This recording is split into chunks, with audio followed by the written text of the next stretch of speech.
კი ბატონო, ეს პოლიტიკური გზა შარმიშელის შეთანხმება როცა დაირღვა და ვერ მიიღწა, მაშინაც კი გამოსდა, რომ თვითონ იმ პროცესმაც ვერ მოახერხა თავი ბოლო, მისულიყო ბოლომდე და ისიც ვერ დამთავრდა ისე, როგორც საჭირო იყო. ხა იმის იქით ყველაფერი მსგავსი, ჩემი აზრით, დამთავრებული არის. მამას რამე აზრი და შინაარსი ქონოდა, ეს მაინც მოხდებოდა არჩევნების შემდგომ პერიოდში. და არჩევნების შემდგომ პერიოდში რახანს ვერ მოხდა, ვერ გამოჩნდა ვერავინ, რომელიც იმ ტიპის პოლიტიკურ თამაშში შეგვიყვანდა, როგორც თქვა შარმიშელი იყო, ანუ აღარ არსებობდა არც ერთი მხარეს ისეთი ტიპის ავტორიტეტი, რომელიც ორ მხარეს რაღაცნაირად დასვავდა და ან პერსონალური ან ინსტიტუციური. კი ბატონო, აღარანაირი მსგავსი აღარ იყო შერჩენილი, ერთმანეთის მიმართაც ცხადია დამოკიდებულება არის, რომ შენ აგენტი ხარ და შენ რუსი ხარ და მიდის იქამდე, რომ ყვაზი რაღაცნაირად დაპირისპირებაში ვარ სამოქალაქოს, რომელიც ესე მარტივად ვერ დამთავრდება. რა უნდა იყოს არ ვიცით, მაგრამ მე ვეღარ ხედავ რომელიმე დასავლური ინსტიტუციის მნიშვნელოვანი ჩარევი და როლით აქ მაინც მოხერხდეს, რომ ეს ხარები დაჯდეს და საუბარი. აი, შიდა რესურსი თუ არსებობს რაიმე ფორმის, მაგალითად, არ ვიცი, აი, არ არსებობს ხა შარლ-მიშელი რომ არ ყოფილიყო, ვთქვათ, ან არ არის, ვთქვათ, ეს შარლ-მიშელი. შიგნით, ქვეყნის შიგნით ხელისუფლებას, პოლიტიკურ პარტიებს რაღაც ტიპის რესურსი, ან არ ვიცი, რაღაც დაძლევა ერთმანეთისკენ ერთმანეთთან კომუნიკაციის, როცა მაგალითად ეს კონკრეტული განცხადებიდან ამოვდივა, რომელიც დიალოგის ნაკლებობაზე მიუთითებს. ამის რესურსს ხედავთ? ჩემი აზრით ძალიან მცირე არის და შეუძლებელი გონია. ჯერ პოლიტიკური კულტურის არარსებობაა ხოლმე, როცა პარლამენტში იყვნენ, მაშინაც მუშტეკრები გვინახავს, ცემატყება გვინახავს და იქ რაც ხდებოდა, არც იმას არ ეთქვა რაიმე ტიპის დიალოგი და რაღაცა თანამშრომლობა. ხა იმის იქითაც ჩვენ როგორც ვხედავ სიტუაციას, რომ ადამიანებს იჭერენ, კიდევ უფრო მეტად იზღუდება აკრძალულ პარტიებს და ემატება სხვა პარტიები და ხაგრძალულ პარტიებმა არ გონია, რომ იქ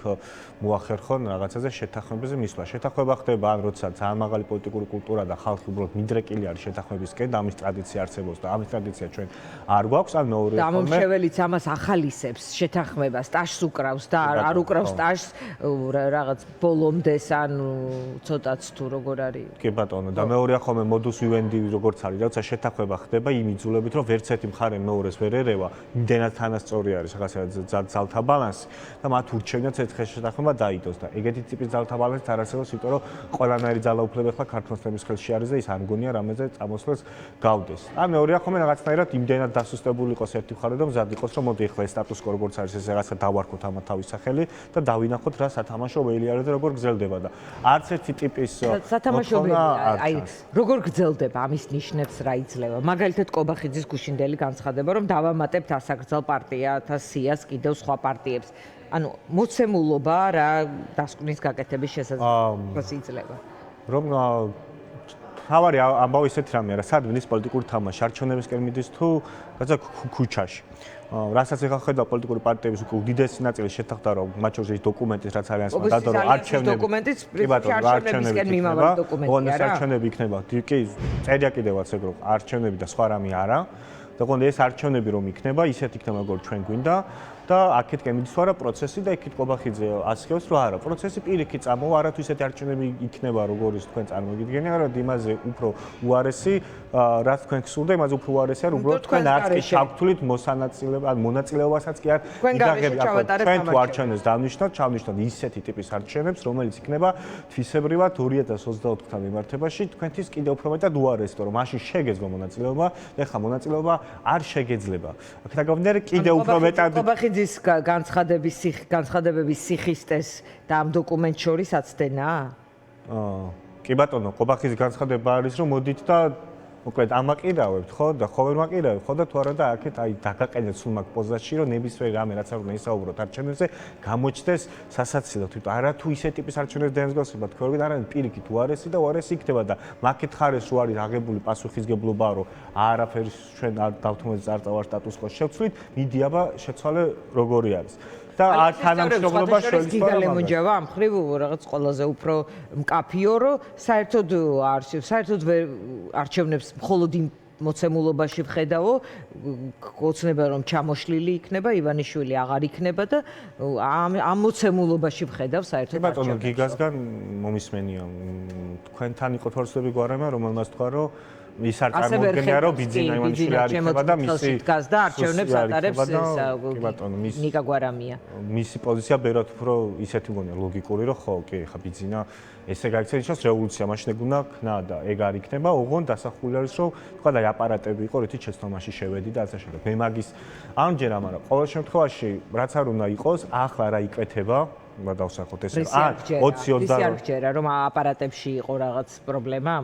ხო მე მჯერა რომ არჩევნები ყავდება ისე როგორც ყველა მითით რომ ყავდება როგორც გაყავდა 2018 წლის მეორე ტური რომელიც ჩასაშლელადაც ნაციონალური მოძრაობის წევრები მაგალითად ავტობუსებით მიდიოდა რომ ინაუგურაცია ჩაეშალათ იმიტომ რომ იცოდნენ რომ ის არჩევნები მოიგო მათმა საპრეზიდენტო კანდიდატმა და არ არსებობდა აპარატები და აპარატების გარეშე მომსემისი გაყავდება აპარატები როგორც ასეთი ზოგადად არ არის შედეგი საბოლოო შედეგები ის არის პირველადი შედეგები რომ დაითვალოს რომ ადამიანს შეიძლება ამის დავა მეორე ტურზე სხვა შეფარდება იყო კი ბატონო, იმიტომ რომ ოცნება მიმ ტიპის კამპანია ჩაატარა რომ ოცნება 9 მილიონი არა, ხმების მოსყიდვა მოხდა, მათ შორის პირდაპირ ეთერში ვალებს დაგისტუმრებთო. ეგეთი ფაქტი არამე ფაქტია, ეგ არის ფაქტი. არ ვიტყობი, არის ფაქტი. ეგ ფაქტი მოხდა და ვიცით ეგრე რო ხდება. თორე ხლა მაგალითად არ გვინდა ისე რომ არ წარმოჩინდეს მე რო თქვა ბიძინამ გითხრას რომ აი მოდი ხლა ამ აპარატებს ავიღებთ და ეს არის თვისობრივად უკეთესი არჩევნები ვიდრე აპარატი ენერგი იყოს და ეგ ტიპის არჩევნებში შეგიტყოს მაგ იმით რომ შეუძლებელია ქნა აპარატი იყო იქ იმიტომ რომ აპარატი რა არის ადამიანი გულები და ერთები აპარატი არ არის იმას არ ეშლება შენ ადამიანი თუ არ მოტივირებული რომ რაღაცა დააკეს ხმები მოიტანო არასწორი ფორმით და ის მე უბრალოდ დაგითვლის და გააფორმებს იმას ამიტომ იმ გამფორმებელთა და დამთვრელთა კი არ არის პრობლემა პრობლემა არის ადამიანებში რომლებიც არიან ჩართული ამ სტრუქტურაში რაც არის ეს კოორდინატორთა სისტემა, სუსი და ყველაფერი, ყველა მის სამხედრო არჩევნები როგორ ტარდება და ეგ რომ არ ჩატერდეს ის როგორ ჩატერდეს, ან შენ უნდა გამოაცხო იმაზე უფრო მეტი დიდი უპირატესობა ვიდრე 20-24-ში ქონდა, ანუ ვითყობოდეს ყველა მოქალაქე ატყობს რომ შენ უეჭოლად მომგები ხარ, ისეთი ძლიერი ხარ და უნდა დაარწმუნო მათ შორის ყველა ადამიანი რომ მის ერთ ხმასაც აზრი აქვს, რაც ძალიან გართულებულია, იმიტომ რომ წლების განმავლობაში პირიქით არამე არის დამტკიცები რომ აღარანაირი აზრი არჩევნებს აღარ აქვს. ამიტომ არსებული ოპოზიციური სპექტრი როგორ უნდა დაუბრუნდეს არჩევნების თემას, ჩემთვის ეს წარმოუდგენელია. როგორ უნდა დაუბრუნდნენ ამ დოკუმენტაში რჩება თუ ის დამაჯერება ზოგადად ამ ალიანსზე რა სიტყვით სკეპტიციზმი გქონდათ, შენ ამბობდი რომ ეს 2016 წლის ნაციონალური მოძრაობის რედაქციას გაგონებს და არ მგონია ახლა ამ ალიანსის წევრებს ხო არა ან სიამოვნებით მიიღოთ ეს მე ამასთან ვამბობ და მეცდება ხოლმე რომ ბევრისთვის ეს საწყენი არ დამეპირიქით და მე მგონია საწყენად იღებს ძალიან უცნაური ნაციონალური მოძრაობა უშუალოდ ამ პარტიის მე რო ვიყო ნაციონალური მოძრაობის წევრი ძალიან გამეკდებოდა ჩემთან აფილირება ესე სამართლიანად რო გონია ხალხს და ის ვინც პოლიტიკურ კარიერა ჩემს პარტიაში რო შეექმნა პოლიტიკური კარიერა ადამიანის და მე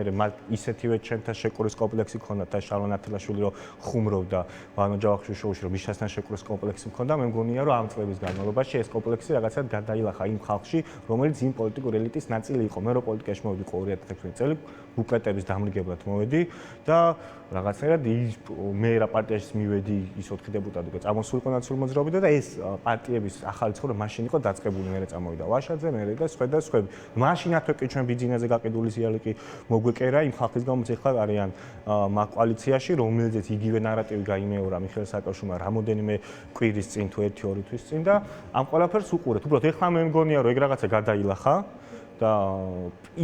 პირიქით განათუ შეურაცხყოფელი ყოფილიყო ჩემ ერთ-ერთი პოლიტიკურა ისაც გრძნობ რა რის შელებაც კონკურენტად დაინახო ამ უკვე რაც აღიქვა პოლიტიკურ მნიშვნელობას სხვადასხვა ხო ჩემთვის ეს ყველაზე მანათობელი რაც იყო რომ კი ძალიან გარკვეულად გულწრფელად არსებული პოლიტიკური ელიტა აერთიანებს საკუთარ ძალებს რომელიც ყველაზე მეტად უფრო არიან ერთმანეთთან აფილიურებულები და ამომრჩევლისთვისაც ყველაზე მეტად ცხადი პროდუქტი იმიტომ რომ მათ რა ერთიანებთ იდეოლოგია იყოს არ არის იმიტომ რომ დოკუმენტში წერია რომ ეგ იდეოლოგია ისე არ იდეოლოგიაზე არ საუბრობს და სამდვილეში არის ეგ საერთო ფერი გემო სუნი საერთო ეგ რაღაცები ერთს რაც გას მაგალითად საერთო გამოცდილება ეგ არის ამ ოპოზიციური ალიანსის გაშავებას არა მე ეს უნდა იყოს კომპლიმენტი ამ ალიანსის წევრებს ხადი ეს უნდა იყოს რაც ყველაფრისგან სუძან გამოგარჩევს და რაღაცა ჩემი აზრით ის დაახლოებით 30% 25% რაც მუდამ მქონდა ხოლმე ამ პარტიას წინარე ხელისუფლების ვარდების რევოლუციის ელიტას მოკლედ მისი შენარჩუნება და მას ესე ფიქრი ბევრად უფრო გასაგებია თუ ეგეც არ არის და რაც როგორც მიხდი არ არის და მაგნაწეში შემცდარ ვარ იმიტომ რომ დღესაც პოსტები წავიკითხე, რომ თქვა, მე-5-ზე გახვალთ თბილისში ნაციონალურ მოძრაობას უთხრა ამ ალიანსის ერთ-ერთმა ლიდერმა, პეტროს უთხრა ეგრე, ანუ გამოიცა თუ არჩევნებზე გავლენ, ცაცაკე გავლენ, იმიტომ რომ ნაცები მე-5-ზე გავლენ ეგეთი ტიპის ხო, თალთალკეო ჩვენ ექციაში არ ვიქნებით ეს. თუ არ არის ეს გაერთიანება, ერთად კი ბატონო, თუ ეს არ არის ერთად დავიტესტოთ ხმების მიხედვით, ჩემთვის ეს არ აღიქვება პოლიტიკური ტიპის რაღაც ერთობად, იმიტომ რომ ეგ არის ხომ, როცა ერთად თუ ვიტესტებით, მოკლედ ჩვენ ერთმანეთს კონკურენტები კი აღარ ვართ. მე იმაზე კი არ დავდობ, მე შენზე მეტი ხმა მქონდეს. ერთ ყოლაბაში რო გვაქვს ხმა, ეს ერთ სუბიექტად გვაქცევს და ეს იქნებოდა უფრო წინ გადადგმული ნაბიჯი, ვიდრე სხვა ერთობები, თორე ამას თუ გამოვრიცხავ, რაც როგორც ჩანს უნდა გამოვრიცხო. როგორც დღეს მივხვდით. მაშინ ის ძალიან გავს იმ რუიანს, რომელიც აქამდე არსებობდა, ის ძალიან გავს ყველა იმ ფრონტ, წინააღმდეგობის ალიანს, რაც უნდა დაარქვა ყველა იმას, რაც აქამდე არსებობდა, ერთ-ერთი განმასხვავებლით, რომ აქ არის ხელი მოწერილი, დაგინებული ვით არის და ერთმანეთს ჩვენ შეურაცხყოფას თუ მივაყენებთ, მე ბოდიშეს მოვახდევინეთ საკუთარ პარტიას, რაც დღეს მას. ეს იყო პრინციპში. ხო, ანუ ეს შეურაცხყოფა იყო და ბოდიშიც იყო პარტიიდან, ეს შეთანხმება ემსახურება, როგორც მე მივხვდი, იმას რომ ნაციონალურ მოძრაობამ შეწყვიტოს სხვების კრიტიკა და ეს ბოდიშები ახდევინონ ან სხვა სუბიექტებს და ეგ არის ჩემი აზრით მაგას ხელმოწერა არ უნდა ჭირდებოდეს თუ ეგრე თვლი, იმიტომ რომ ძალიან სასაცილო ჩანს რომ იცით რა მე კი მინდოდა ეხლა იმისთვის მიმეყენებინა და თქვენ ხვდებით რომ არ მომწეს, მაგრამ აი ხელი რომ აქვს მოწერილი რას ვიზა. ეგ ცოტა კომიკურს სიტუაციას, მაგრამ ყოველ შემთხვევაში დღეს დაიტესტა და გავიგეთ რომ ეგ არის ერთმანეთზე ეგრე თავდასხმა არ მოსულა. სხვა მხრივ ჩემი აზრით პოლიტიკად უფრო საინტერესო იქნება თუ ერთად პოლიტიკურ წონას ერთად იძეს ეს რამე და საარჩევნებს ერთად იტესტება, თუ გადის, ან თუ არ გადის არჩევნებზე, მაშინ რევოლუციას ერთად რაც არ უნდა იყოს, ერთი პოლიტიკური სუბიექტია. როგორც ჩანს არ არის იმ დოკუმენტში მეტიც რაღაც ხელოვნური თარიღების გამიჯვნის დოკუმენტიც არის. კი ბატონო, თავი ყოველთვის უკეთესი არის რაღაცის გარკვეული რო რაღაც უფრო გულწრფელია. ჩემი აზრით ეს უფრო მეტად გარკვეულია ვიდრე რაღაც თვეების წინ იყო არსებული სიტუაცია, კიდევ უფრო მეტად გარკვეული იქნებოდა თუ ეს რაღაც კომპლექსი არ იარსებებდა რომ ვინმეს არ ვეგონო ყოფილი ნაცი რაღაცნაირად რა ვიცი, აი რომ ვინმეს არ ვეგონო, რა ვიცი, ყოფილი გირჩი თქვა ხარ ვამტკიცო რომ წინდეს. ხო და იქნებ არ გინდა რომ ვინმეს ეგონო ყოფილი გირჩი. ხო, მესმის, მაგრამ ეს მე რა მინდა თავი მეგონო სხვა ნიშნოსო თქვენ გავალდებულებს იმას თქვენ რა წარმომიდგინოთ, მე ხوار შემილია რომ მე თქვა დავთქვა რომ ხვალ აღვიქავ თავს ამის სხვა სქესად და დაგავალდებოთ კეთილ. შეხო აღარ ხარ გირჩი, მაგრამ რაღაც ფრონტში ან ბრძოლაში შენ და ზურა რომ ერთად იქნებით ეს შეიძლება ნიშნავდეს რომ შენც გირჩი ხარ. მე და ზურა თუ ერთად მოგთხოვთ მომეცით ხმა, ნიშნავს რომ მე და ზურა ერთად ვიღებთ პასუხისმგებლობას მომავალზე. და საერთო პოლიტიკა, საერთო პარტია. კი ბატონო, ამიტომ არ აღვიქავ, ესე იგი მე ერთ პოლიტიკური ტიპის ერთობად. ეს არის ეთიკური ტიპის ერთობა, რომელიც ითვალისწინებს რომ აკოფი ხალხი არ ვაკეთებ. დრო და დრო თქვა ქსელში. კი ბატონო, ჩემი აზრით ეგეთი ეთიკა ბუნებრივით უნდა ქონდეს ხელმოწერის მიღმაც. და არ შეიძლება სანამ ხელს არ მოაწერდნენ მაგალითად და მე პირადად ჩემი თავის გავლით შემიძლია ვისაუბრო სხვაზე არც არავის არ ვისაუბრე სხვისი თამოყარობის ამბავია ეგ მაგრამ ჩემი თამოყარობის ამბავი რომ გაყიდულ შემეძახი იმის გამო რომ ზურაბ ჯაფარიძე ერთად პარტია გავაკეთე 2016-ში გაყიდულ შემეძახი იმის გამო რომ ნიკა გვარამესთან კოალიცია ჰქონდა და გილაურთან ერთად ამის გამო და კეზერას ჯუჯალაშო მეძახი იმიტომ რომ ელენე ხოშტარიასთან ზურაბ ჯაფარიძესთან მე ის ვაშაძესთან ერთად ვიყავი ეს ბრალდებები რო ერთმანეთს რო ეს და მე და დებატებზე წასვლის გამო რომ ბიძინაზე თამაშის მოთამაშეს მე მეძახი და თავისუფლების მოედანს და ეხლა ეს ყველა ერთად ლაგდება და ეხლა ხელი მოაწერეს ამაზე მე აღარ ვიტყვით ჩემთვის ეგ ცოტა უცნაურია, აგეთ რაღაცას ბოდიში უნდა მოიხადო, ესე იგი ტყუილი იყო, ან თუ არ იყო და თუ ეგეთი ტიპის დამოკიდებულება არის, ეგ არ არის პირადი წყენი, ეგ არის პოლიტიკური ტიპის. მართლა თავდასხმას ადამიანს ეუბნები, რომ ბიძინაზე გაყიდული ის ხო არ არის. რა ქვია, ფურას გევხარ, ეგ არის კონკრეტული ქმედებაც მეუბნები, რომ ბიძინა რუსია, შებიძინა გაიყუდა, ხო, შეხარ, ან პირადი შეურაცხყოფა არის, ეს არის შენი პოლიტიკური ხაზის ეჭქვეშ დაყენება და თუ ეგეთი ტიპის ეჭვები არსებობს, ეგ როგორ შეიძლება გაქრეს რაიმე ხელმოწუბრულად ხალხს აღარ ვილაპარაკებით მაგად არის ცეული რაც კიდევ უფრო მეტად უნდობლობას აჩენს და კიდევ უფრო სასაცილოდ აფერისწრებს ამ სიტუაციას, რაც კიდევ უფრო მეტად თულს გახდის მოუგო ბიძინას